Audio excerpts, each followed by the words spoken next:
오늘 새해 두 번째 주일 함께 우리 하나님 말씀 보도록 하겠습니다. 요한복음 1장 19절에서 34절 말씀입니다. 좀 긴 구절인데요. 함께 여러분 저와 함께 읽으시겠습니다. 요한복음 1장 19절에서 34절 말씀입니다. 유대인들이 예루살렘에서 제사장들과 레위인들을 요한에게 보내어 내가 누구냐 물을 때 요한의 증언이 이러하니라. 요한이 드러내어 말하고 숨기지 아니하니 드러내어 하는 말이 나는 그리스도가 아니라 한데 또 묻되 그러면 누구냐 내가 엘리야냐 이르되 나는 아니라 또 묻되 내가 선지자냐 대답하되 아니라 또 말하되 누구냐 우리를 보낸 이들에게 대답하게 하라 너는 내게 대하여 무엇이라 하느냐 이르되 나는 선지자 이사야의 말과 같이 주의 길을 곧게 하라고 광야에서 외치는 자의 소리로라 하니라. 그들은 바리새인들이 보낸 자라.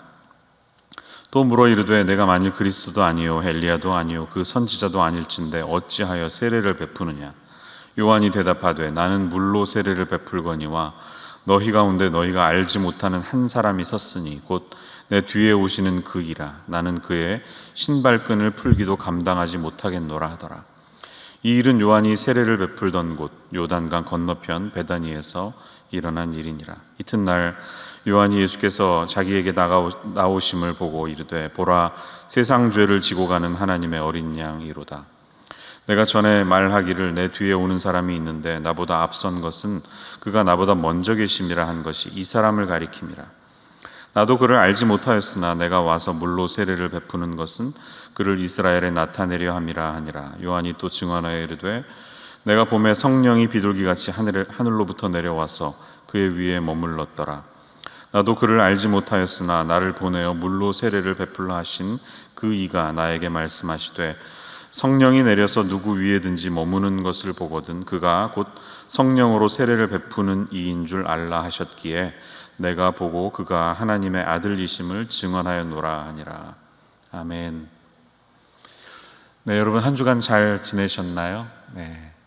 요한복음 서론에 이어서 오늘부터는 이제 본론에 들어가게 됩니다. 요한복음의 메인 컨텐츠가 됩니다. 본론의 시작은 증인들의 이야기를 다루고 있습니다. 오늘은 우리가 세례 요한의 이야기를 보게 되고 다음 주는 제자들의 이야기를 보게 됩니다. 예수님이 누구이신가, 그분이 그리스도이시라는 사실을 가장 가까이서 증언할 수 있는 그 출발점에는 세례 요한이 있을 것입니다. 왜냐하면 그는 구약과 신약을 연결하는 마지막 선지자였기 때문이죠. 구약의 가장 마지막 책인 말라기 4장 5절에서 예언한 것처럼 내가 선지자 엘리야를 너희에게 보내리니 외쳤던 그 선지자가 바로 세례 요한에 대한 예언이었습니다. 그는 예수님의 친척 형님이기도 했으면서 또한 예수님에게 세례를 베풀었던 그런 사람인 것만큼 주님을 증언하는 더 적합한 사람은 아마 없을 것입니다. 이런 세례 요한에게 유대인들이 사람들을 보내서 질문합니다. 오늘 본문은 그런 질문들로 시작하고 있죠. 신문에 가깝습니다. 왜 신문을 받으셨을까요? 왜 그들은 세례 요한에게 사람들을 보냈을까요? 세례 요한의 명성이 더 퍼져가고 있었기 때문이죠. 요단강 근처에서 회개하라고 그러면서 세례를 베푸는 사람이 있는데 어마어마한 무리들, 군중들이 그를 따른다 하는 소문이 퍼졌기 때문입니다. 자연스럽게 이 제도권 안에 있는 사람들은 그런 소식이 들리면 긴장하게 되겠죠. 도대체 무슨 일이 벌어지고 있는가? 자신들의 영향력에 어떤 위협을 느꼈기 때문일 것입니다. 세례 요한을 생각해 보면 그는 충분히 제사장 가문에 있었던 사람으로서 그 역시 제도권 안에 머물 수 있었음에도 불구하고 거기에서 벗어나서 우리가 아는 것처럼 메뚜기와 석청을 먹으면서 가죽 옷을 입고 그렇게 불편한 삶을 살았습니다. 광야에서 텐트 치면서 야인으로 살았습니다. 그런 모습은 제도권에 있는 사람들에게는 굉장히 레디컬해 보였을 것입니다. 그리고 그가 외치는 날카로운 회개의 메시지가 이 대중들에게 끼치는 영향력이 대단했기 때문에 말하자면 요즘에 공중파 KBS나 MBC보다도 더 파급 효과가 큰 유튜버가 있다면 얼마나 긴장이 될 것입니까? 아마 그런 느낌으로 다가갔을 것입니다. 아니 근데 네가 우리에게 제도권에 있는 사람들에게 회개하라고 외친단 말이야?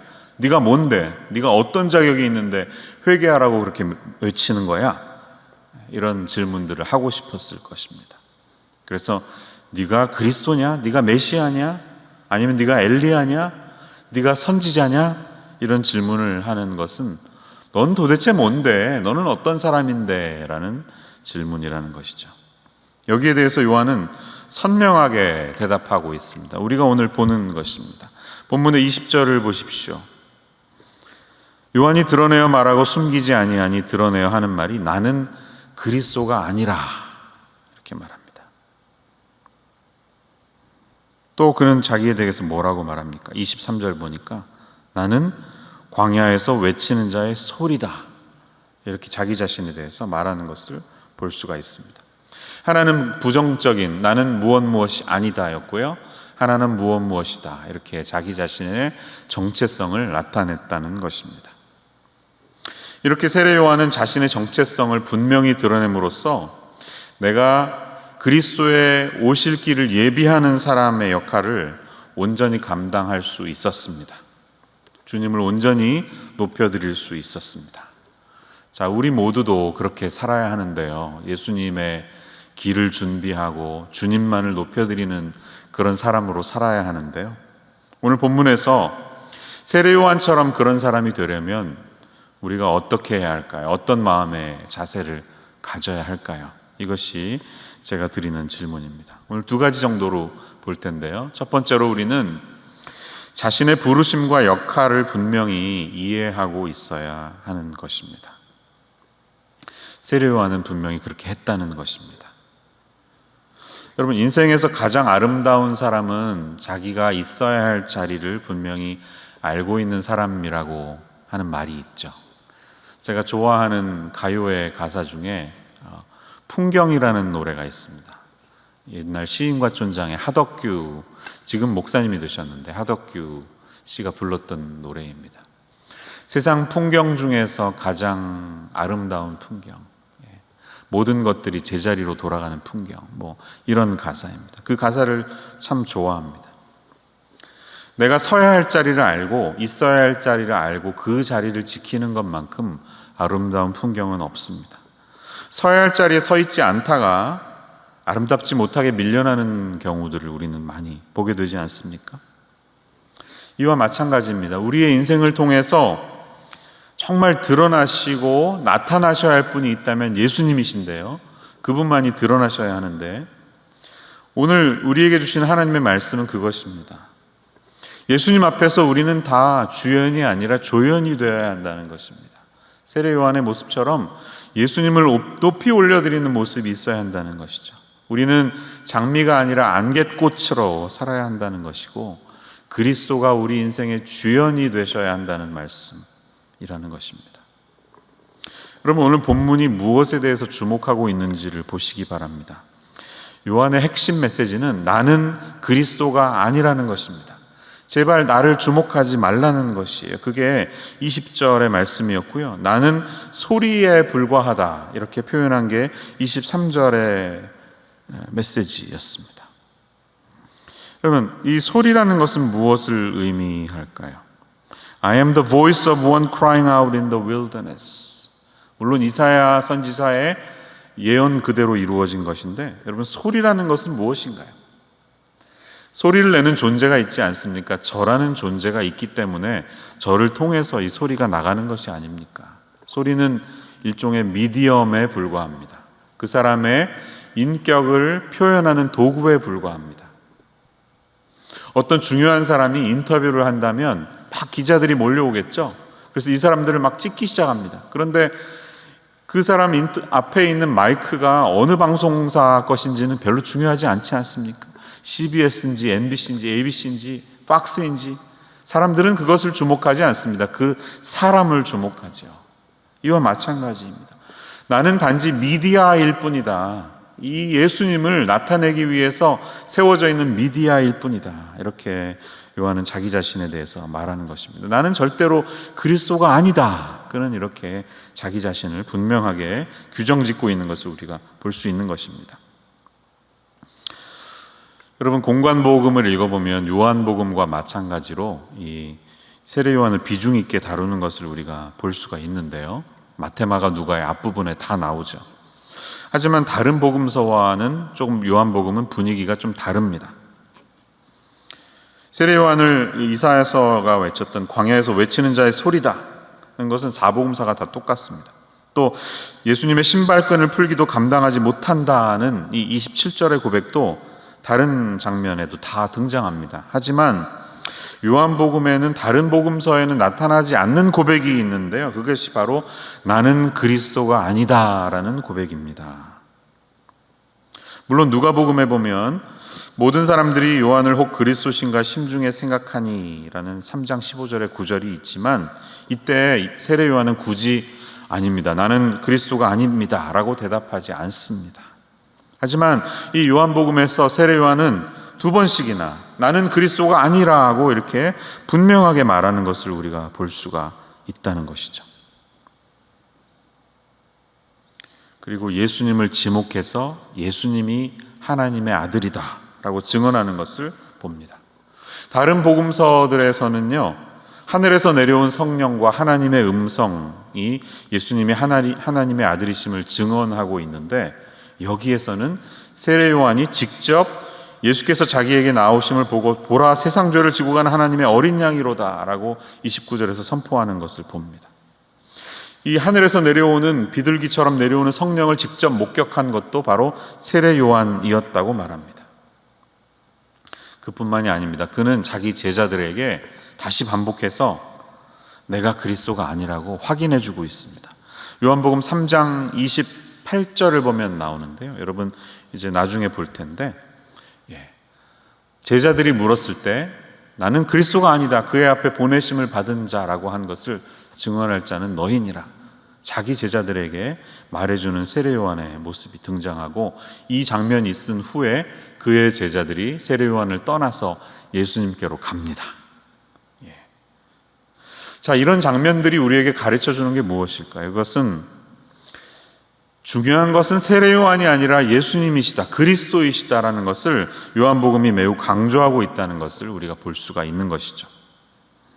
자, 다른 복음서에는 잘 나타나지 않는데 여기 이렇게 강조됐다는 것은 당시 요한복음이 이 책을 썼을 그 당시에 세례 요한을 따르던 사람들, 세례 요한을 어떤 추앙하던 그가 신급으로 올라간 그런 무리들이 많이 있었을 것이라고 우리가 추정이 가능해지는 것이죠. 그들이 세례 요한을 이렇게 떠받들고 따랐던 이유가 무엇일까요? 그 이유를 한번 생각해 보십시오. 자, 요한복음을 읽어보면 그런 내용들이 많이 나오죠. 서막에서 우리가 지난주에 본 것처럼 6절 7절 보니까요, 하나님으로부터 보내심을 받은 사람이 있으니 그의 이름은 요한이라, 그가 증언하러 왔으니 곧 빛에 대하여 증언했다고 나옵니다. 근데 바로 이어서 잠시 후에 우리가 본 것처럼 그는 이 빛이 아니고 참 빛이 따로 있다, 이렇게 세례 요한과 예수님을 바로 비교해서 증언하는 사도 요한의 표현이 나타납니다. 예수님이 진짜 빛이시고 세례 요한은 등불밖에 안 돼, 그는 진짜 빛이 아니야, 착각하지 마, 이렇게 이야기하는 요한의 뉘앙스가 느껴지죠. 이렇게 의도적으로 묘사하는 내용을 보면 이제 예수님이 승천하시고 50년, 60년이 지나고 쓰여진 이 당시, 요한이 책을 기록할 당시에 예수님을 따랐던 이 요한 공동체 주변에 세례 요한이 그리스도다라고 주장하는 사람들이 있었음을 보여주는 것입니다. 이들의 영향이 굉장히 커서 이 요한 공동체를 위협할 정도가 되었던 것을 우리는 볼 수가 있습니다. 그래서 요한은 그리스도가, 세례 요한이 절대로 그리스도가 아니다라는 것을 거듭해서 강조하고 있는 것입니다. 그들을 따랐던 사람들이 이렇게 그렇게 갈 수밖에 없었던 이유가 무엇일까? 한번 생각해 보십시오. 야, 예수님 누가 세례 줬는데? 세례 요한이 줬잖아. 누가 세례 줬는데? 이것을 강조하는 사람들은 당연히 그렇게 볼 수밖에 없습니다.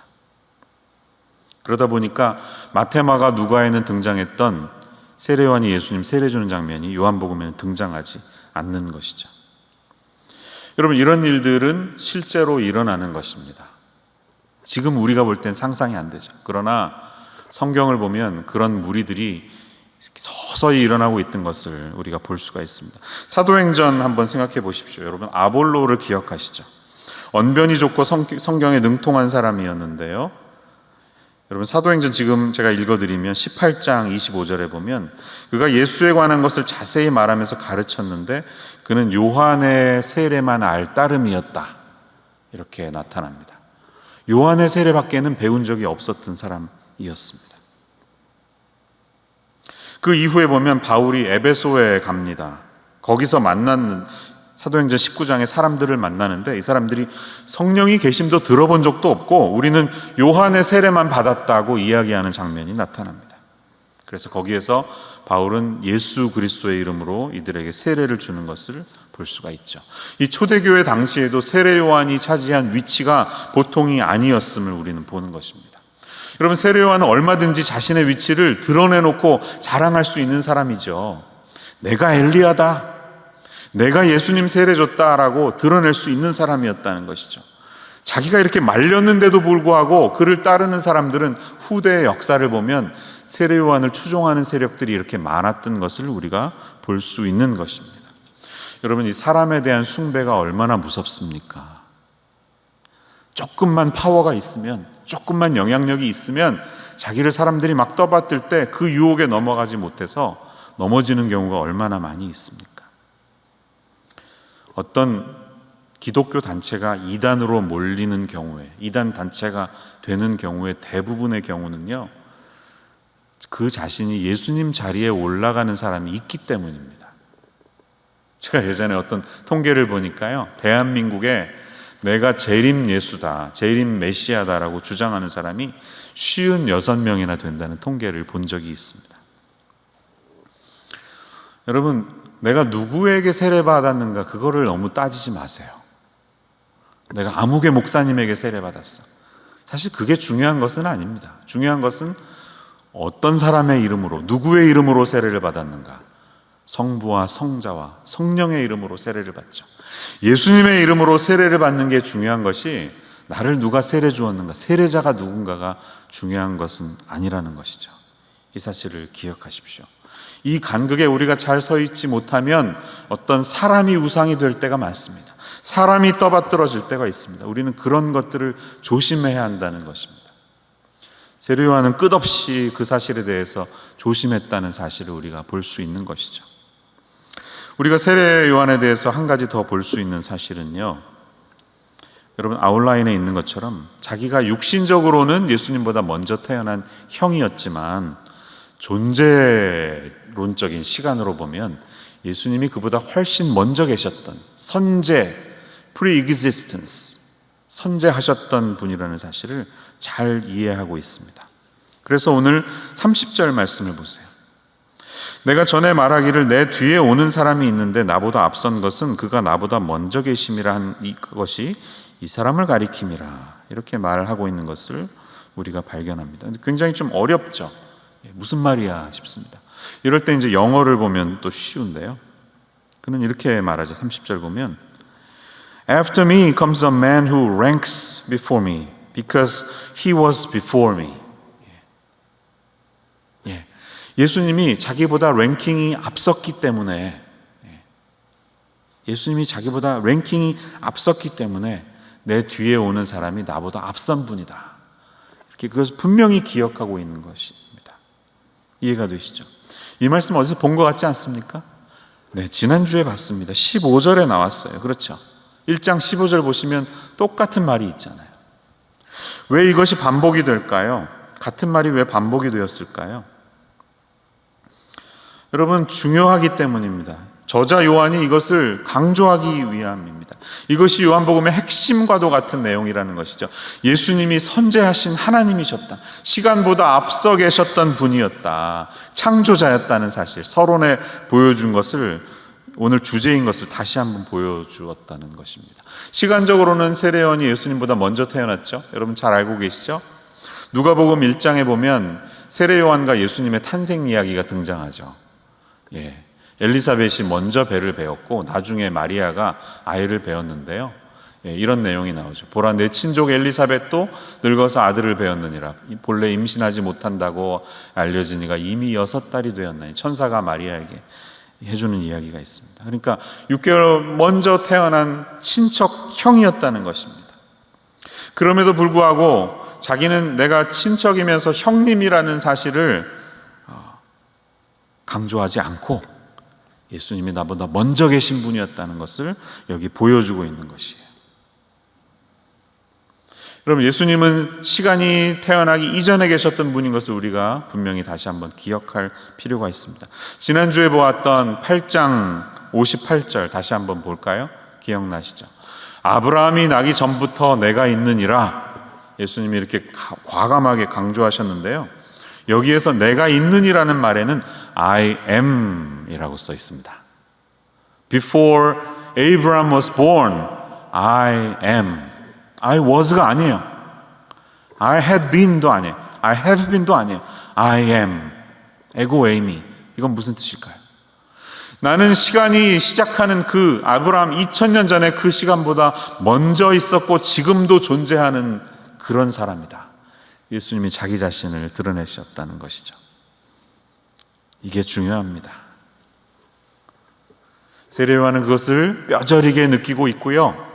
예수님이 어떤 분이시라는 사실을 늘 마음속에 품고 살았다는 사실을 우리가 볼 수가 있습니다. 그래서 너는 도대체 누구냐? 너 뭐하는 사람이야? 이렇게 다가올 때 과감하게 자신의 정체성을 분명히 얘기할 수 있었다는 것입니다. 여러분은 어떻게 답하십니까? 뭐하는 분이세요? Who are you? 당신 누구십니까? 여러분 어떻게 답변하십니까? 이름을 말하겠죠? 저는 아무개입니다. 그 다음에 저는 어디에서 무엇을 하는 사람입니다. 일과 연계해서 이야기하는 경향이 우리에게 있습니다. 저는 어디에서 무엇을 합니다. 이렇게 자신의 존재감을 자신이 하고 있는 일, 나의 위치와 연계해서 이야기합니다. 저 사람 누구야? 사람들이 물으면 이 사람은 뭐 역사 선생님이야. 직업을 이야기하기도 하고요. 누구누구와 어떤 관계에 있는지를 이야기해요. 누구누구 아빠야. 이렇게 말하죠. 실리콘밸리에서는 보통 이렇게들 많이 이야기하시더라고요. 어느 회사에서 뭐 하는 사람이야. 그렇죠. A라는 회사에서 배터리 쪽으로 일하는 사람이야. G라는 회사에서 메디컬 디바이스와 관련된 일을 하고 있어요. T라는 회사에서 반도체 관련 일을 하고 있어. 이렇게 자신의 존재감을 나타납니다. 나의 그 랭킹, 나의 어떤 포지션이 곧 나인 것을 증명하고 싶어 한다는 것이죠. 나는 아무것도 아닌, 그렇게 말하지 않으면 존재감이 떨어져서 우리는 그렇게 말하고 싶어 하지 않습니다. 본능적으로 자신의 어떤 포지션을 말함으로써 자신의 능력이나 이름을 내세우려고 합니다. 여러분, 세례 요한이 왜 그런 유혹이 없었겠습니까? 내가 바로 말라기야에서 예언됐던 그 엘리야의 환생이 나다. 엘리야의 사역을 이어받은 사람이 나다. 하나님이 선택한 사람이 나다라고 왜 얼마든지 자랑할 수 있었는데 하지 않았을까요? 그는 그렇게 말하지 않고 나는 소리다. I am the voice. 그분을 드러내는 매개체에 불과하다. 이렇게 말했다는 것이죠. 이것이 중요합니다. 여러분, 우리가 인생에서 진정 아름답게 고백해야 할 것은 무엇을 하는가가 아니라 어떤 사람인가입니다. doing보다는 being입니다. 저는 무엇을 하는 사람입니다 라는 답보다는 저는 이러이러한 사람입니다 라고 답하는 것이 중요합니다. 바람이 있다면 우리는 저는 예수님을 드러내는 매체입니다. 미디엄에 불과합니다. 이렇게 답하기를 원합니다. 저는 소리입니다. 라고 답하기를 원합니다. 당신은 누구입니까? 말했을 때 저는 누구누구의 아빠고 누구누구의 남편입니다. 라고 말하는 것도 중요하지만 정말 귀한 답은 저는 하나님의 사랑받는 자녀입니다. 이 대답을 더 자주 하실 수 있는 저와 여러분이 되시기를 바랍니다. 여러분들 중에 아마 대학 시절에 선교단체를 경험하신 분들이 많이 계실 것 같아요. 선교단체 출신들 많이 계시죠. 요즘 새벽에 저희 교육자들이 아침마다 새벽 기도회를 줌으로 같이 하고 있는데요, 돌아가면서 자기 간증을 하고 있습니다. 들어보니까 박기환 목사님은 YWAM 출신이고요, 전도단. 김윤환 목사님은 SFC에 계셨고, 조정현 목사님은 CCC 출신이십니다. 저는 대학을 미국에서 다녀서 무소속입니다. 그냥 교회 청년부 출신입니다. 그런데 여러분, 선교단체 중에 조이 선교회를 들어보셨나요? 조이 출신이 혹시 계시나요? 조이 출신? 네. 아마 알고 계실 텐데, 조이 선교회의 이 머리 글자 모토는 Jesus first, others second, you the third. 여기에서 나왔다고 합니다. 얼마나 아름답지 않습니까? 예수님이 가장 먼저 계시고, 그 다음에 이웃들이 두 번째가 되어야 하고, 당신은 마지막입니다. 이 고백이 얼마나 멋진지 모르겠어요. 우리의 모토 역시 그렇게 돼야 할 줄로 믿습니다. 오래전에 이동원 목사님이 말씀하신 적이 있는데, 선교사님들에게 영어를 배웠대요. 그러면서 이제 예수님을 믿게 됐는데, 그 선교사님에게 들었던 설명이 잊혀지질 않는다는 거예요.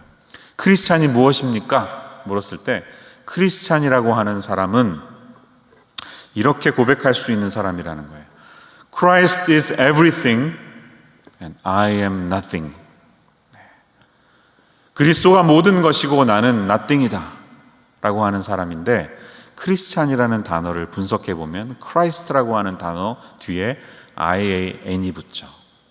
뭐 어디에 속한 사람, 보스턴에 살면 보스토니안, 캘리포니아에 살면 캘리포니안 이렇게 부르는 것과 똑같죠. 그런데 기억하기 좋으라고 그 선교사님이 이렇게 이야기했다는 거예요. Christ plus IAN, I am nothing 이라는 것입니다. 두 번째로, 우리가 세례 요한처럼 주님을 온전히 높여드리는 그런 사람이 되려면 우리는 엘리야를 기다리는 사람들에게 하나님의 어린 양을 소개해야 합니다. 앞선 질문들에서 우리는 그 요한에게 막 신문하는 그 지도자들의 질문을 통해서 그들의 속마음을 볼 수가 있었습니다. 그 사람들은 네가 엘리야냐? 이렇게 물었죠. 21절 보니까. 이 질문 속에는 그들의 기대가 있었던 것을 우리는 볼 수가 있습니다. 엘리야를 들먹이는 것을 보면 엘리야 같은 선지자를 기다리고 있었다는 것을 말하죠. 이스라엘을 대표하는 지도자들이 어떤 지도자를, 어떠한 선지자를 기다리고 있는지 우리가 짐작할 수 있는 것입니다. 다시 말하면 이들은 자신들에게 다시 올 메시아가 엘리야처럼 하늘에서 불을 내리고 어떤 기적을 막 베풀고 850명과 상대해서 단칼에 죽여버릴 수 있는 그런 승리할 수 있는 용사, 능력의 전사를 기대하고 있었다는 것을 볼 수가 있습니다. 그런데 그런 그들에게 요한은 전혀 다른 예수님을 소개하고 있습니다. 그분이 누구신가요? 29절 말씀처럼 다음 날이 되었을 때 요한이 예수에게 자기에게 나아오심을 보고 이르되 보라, 세상 죄를 지고 가는 하나님의 어린 양이로다. 예수님을 가리켜서 하나님의 어린 양이라고 선포하고 있습니다.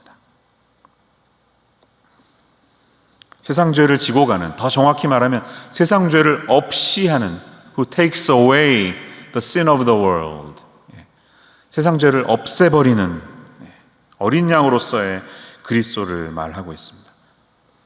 세례 요한의 답변이 이거예요. 지금 당신들에게 필요한 메시아는 전사가 아니라, 기적을 베푸는 마술사가 아니라 어린 양으로서의 그리스도이다 라고 말하는 것입니다. 여러분들은 지금 죄를 구속해 줄 대속자가 필요한 상태이다 라는 것을 그는 강조하고 있는 것입니다. 요한복음을 읽어보면요, 이 예수님이 어린 양 되심, 6월절에 어린 양이 되시는 것을 아주 강조하고 있는 것을 우리가 발견할 수가 있어요. 요한복음에만 독특하게 예수님이 돌아가시던 그날 밤에 6월절 어린 양을 잡는 날에 돌아가셨다고 기록하고 있습니다. 요한복음 19장 14절을 한번 올려주시죠. 이날은 6월절의 준비일이요 때는 제6시라. 빌라도가 유대인에게 이르되 보라, 너희 왕이로다.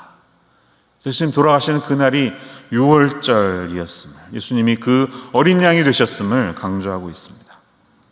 그리고 예수님이 돌아가실 때 그 뼈가 하나도 꺾이지 아니하였다는 사실을 강조하고 있는 것을 봅니다. 무슨 말이죠? 온전히 유월절 어린 양이 되셔서 대속의 희생 제사를 드리신 주님이시라는 사실을 일관되게 요한은 어린 양으로 묘사하고 있는 것입니다. 여러분, 오늘 우리 기독교는 어떤 모습입니까? 우리가 믿는 예수님은 어떤 분이십니까? 여러분, 예수님 믿으시라고 말할 때 어떻게 말하세요? 예수 믿으세요. 그럼 복 받으세요. 자손이 잘 되고 땅이 잘 되고 땅의 축복, 하늘의 축복 다 받으세요. 이렇게 말하는 시대는 이제 지나가고 있죠. 더 이상 그런 메시지는 사람들이 솔깃하지 않습니다. 그러나 우리가 그런 식으로 예수님을 전했던 때가 있었음을 부인할 수가 없습니다. 오늘 우리 미국에 있어서 기독교는 이 어린 양, 뼈가 꺾이지 아니하신 세상 죄를 가지고 가시는 예수님을 생각하기보다는 정글의 사자이신 그리스도를 상상하며 자신들의 정치적인 해방자로 연결시키려는 경향이 있습니다. 저는 어떤 특정 정당의 행사에 예수님의 이름이 노골적으로 드러나는 것에 대해서 본능적인 거부감이 있습니다. 우리는 어떤 정치적인 승리나 성공이 곧 하나님의 이름이 높여지는 것처럼, 관련이 있는 것처럼 기독교인들에게 표를 의식해서 다가오는 세력들을 조심해야 할 것입니다. 우리가 바라보아야 할 메시아는 정치적인 메시아가 아니라 우리 인간의 근본적인 문제, 우리 내면의 깊은 곳에 깔려있는, 우리가 타락할 수밖에 없고 세상이 이 모양으로 굴러갈 수밖에 없는 이 세상을 근본적으로 치유하실, 세상의 눈으로 볼 때는 나약해 보일 수밖에 없는 어린 양이신 분, 대속하신 예수님을 바라봐야 할 때입니다. 세상의 메시지에 현혹되지 마시기를 바랍니다. 세례 요한의 그때처럼 로마 제국의 압박 속에서 새로운 정치적인 해방자이신 메시아를 기다리던 그 사람들에게 요한은 지금 여러분들은 다 죽게 된 말기 환자와도 같다. 여러분들의 필요한 것은 여러분을 근본적으로 치유할 수 있는 그런 분이시다. 여러분의 죄 문제를 바라보라. 죄를 바라보라. 라고 세상의 죄를 없이 하기 위해서 가장 낮고 연약한 모습으로 우리에게 오셨던 어린 양이신 하나님의 아들을 보라. 34절에 그렇게 말하죠. 내가 보고 그가 하나님의 아들이심을 증언하였노라. 우리에게 그렇게 증언하는 것입니다. 여러분, 우리는 어린 양을 보아야 합니다. 예수님이 어린 양이 되셨습니다. 여러분, 이 메시지를 놓치지 마십시오. 때로는 우리도 세례 요한처럼 헷갈릴 때가 있어요. 세례 요한도 그랬을 때가 있죠. 예수님에게 제자들을 보내서 오실 그이가 당신입니까? 그렇게 마태복음 11장 3절을 보면 물어보는 적이 있어요. 제자들을 보내서 막 헷갈리는 거죠. 자기도 기대했던 예수님이 아닌 것 같으니까. 그런데 우리가 정체성을 유지하고 하나님 앞에 겸손하려고 애쓰고 우리보다는 예수님을 드러내려고 하면 진리이신 성령님께서는 우리를 확증해 주실 것입니다. 그랬던 요한, 잘 알지 못했던 요한에게 성령이 예수님 위에 내리는 것을 보여주시는 것을 통해서 확증하시고 그 가운데 머무는 것을 통해서 확증하셨던 것처럼 성령께서 우리에게 확증을 해 주실 것입니다. 어떤 사람이 하나님의 사람인가, 그가 하는 사역이 하나님이 원하시는 사역인가 하는 것은 성령의 열매를 통해 알 수가 있습니다. 그가 하는 사역이 예수님을 닮아가려고 하는 일인가, 성령의 열매가 그 사람과 사역을 통해 드러나고 있는가, 이렇게 질문하면 우리가 흔들리지 않을 것입니다. Christ is everything, I am nothing. 이렇게 고백하며 살 수 있는 저와 여러분 되시기를 우리 주 예수님의 이름으로 축원합니다. 기도하겠습니다. 주님, 요한복음을 열어가며 그리스도를 드러내기 위해서 철저히 자기 자신의 모습을 감추는, 장미꽃을 나타내기 위하여 안개꽃이 되는 세례 요한의 모습을 오늘 함께 보았습니다. 주님, 그가 외쳤던 고백이 저희의 삶에서도 이어지게 하여 주옵소서. 나는 소리일 뿐입니다.